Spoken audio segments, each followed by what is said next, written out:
అర్చన అనంతరం ఆశీర్వచనం అందుకొని ఈ యజ్ఞ వేదిక దగ్గరకు వస్తారు. హరే కృష్ణ నామాన్ని ప్రతిధ్వనింపచేస్తున్న ఇస్కాన్ మనందరికీ తెలుసు, ఈ ఆధునిక ప్రపంచంలో అన్ని దేశాలకు అంతర్జాతీయ స్థాయిలో మార్గదర్శనం చేస్తున్న ఐక్యరాజ్య సమితి యుఎన్ఓ ఎంత విస్తారంగా ఉందో, ఎన్ని అసంఖ్యాక దేశాలకు మార్గదర్శనం చేస్తుందో, అన్ని దేశాల్లో కూడా ఇస్కాన్ తన భక్తి కాంతుల్ని పంచుతున్నది. యుఎన్ఓ అనేది ఒక ప్రపంచ స్థాయి ప్రభుత్వ సంస్థ అయితే, మరి ఒక స్వచ్ఛంద సంస్థగా, ఆధ్యాత్మిక సంస్థగా, ఆలయ సంస్థగా భక్తి ప్రపత్తుల్ని, సంస్కారాన్ని, సహృదయాన్ని ప్రపంచానికి పంచేందుకు ఇప్పటికీ 400 కోట్ల భోజనాలని సమర్పించింది. 400 crores. ఈ అక్షయపాత్ర ఫౌండేషన్కి శ్రీల ప్రభుపాద వారు ఒక మాట చెప్పారు. వారు కలకత్తాలో ఉన్నప్పుడు ఒక దగ్గర అందరూ తిని, అంటే బాగా తిన్నాక మిగిలిన ఆహార పదార్థాలని పేద పిల్లలు వచ్చి వాటిని తీసుకుంటున్న దృశ్యాన్ని చూసి శ్రీల ప్రభుపాద వారి హృదయం కరిగిపోయింది. ప్రపంచంలో ఏ పిల్లవాడు కూడా ఆకలితో ఉండకూడదు అని ఆ రోజు ప్రతిజ్ఞ చేసుకొని అక్షయపాత్ర ఫౌండేషన్కు అది స్ఫూర్తిగా నిలిచింది. అక్షయపాత్ర ఫౌండేషన్ చైర్మన్ బృందా గౌరవనీయులైన ఆంధ్రప్రదేశ్ రాష్ట్ర ముఖ్యమంత్రి చంద్రబాబు నాయుడు గారు, గౌరవనీయులైన former chief justice NV Ramana గారు, ఐశ్వర్యం ఉంటేనే కాదు, దాన్ని సౌజన్యంగా మార్చాలి. ఇప్పుడు యలమంచిలి వెంకటకృష్ణమోహన్ గారు, విజయలక్ష్మి గారు, వారి కుటుంబ సభ్యులు, శ్రీనివాస్ రెడ్డి ఫేస్. అందరికీ నమస్కారం అండి.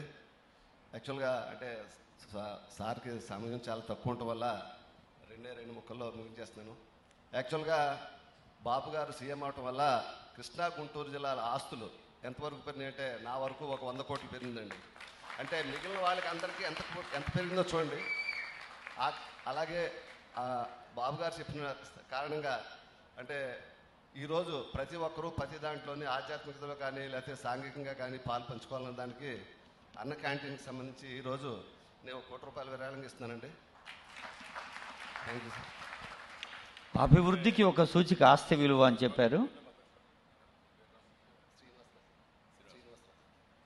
ఇప్పుడే శ్రీనివాసరాజు గారు చూశారు.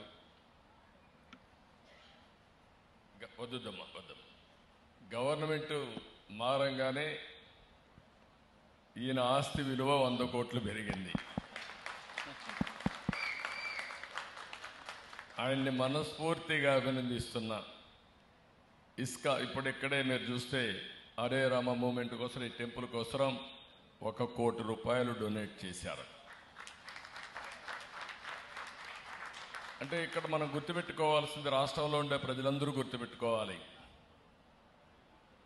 అభివృద్ధి చేస్తే సంపద పెరుగుతుంది. ఇంకా నేను అభివృద్ధి ప్రారంభించలేదు, కానీ అభివృద్ధి చేస్తాననే నమ్మకం. రాగానే ఇక్కడ భూముల విలువ పెరిగాయి. ఇక్కడే కాదు, రాష్ట్రం అంతా భూముల విలువ పెరిగాయి. కొంతమంది ఆలోచిస్తున్నారు భూముల విలువ పెరిగితే నాకేం వస్తుంది. భూముల విలువ పెరిగితే అక్కడొచ్చే ఆదాయంతో అభివృద్ధి చేస్తారు.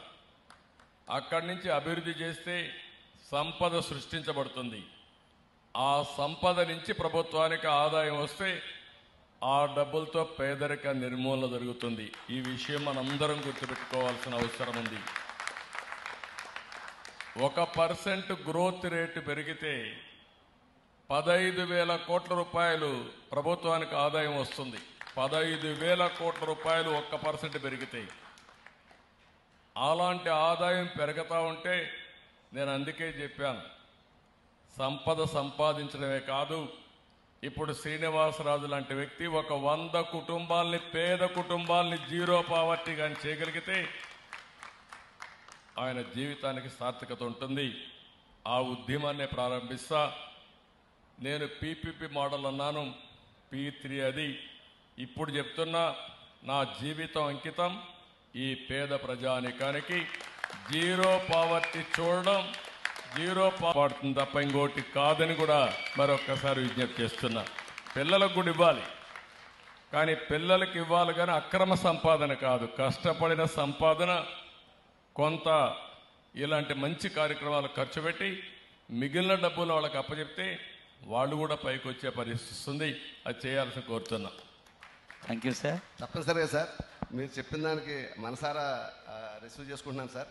మీరు ఎప్పుడు చెప్తే అప్పుడు 100 ఫ్యామిలీస్ని నేను రిసీవ్ చేసుకోవడానికి అడాప్ట్ చేసుకోవడానికి రెడీగా ఉన్నాను sir. Thank you sir. Honourable CM చెప్పారు, పెంచుట పంచుట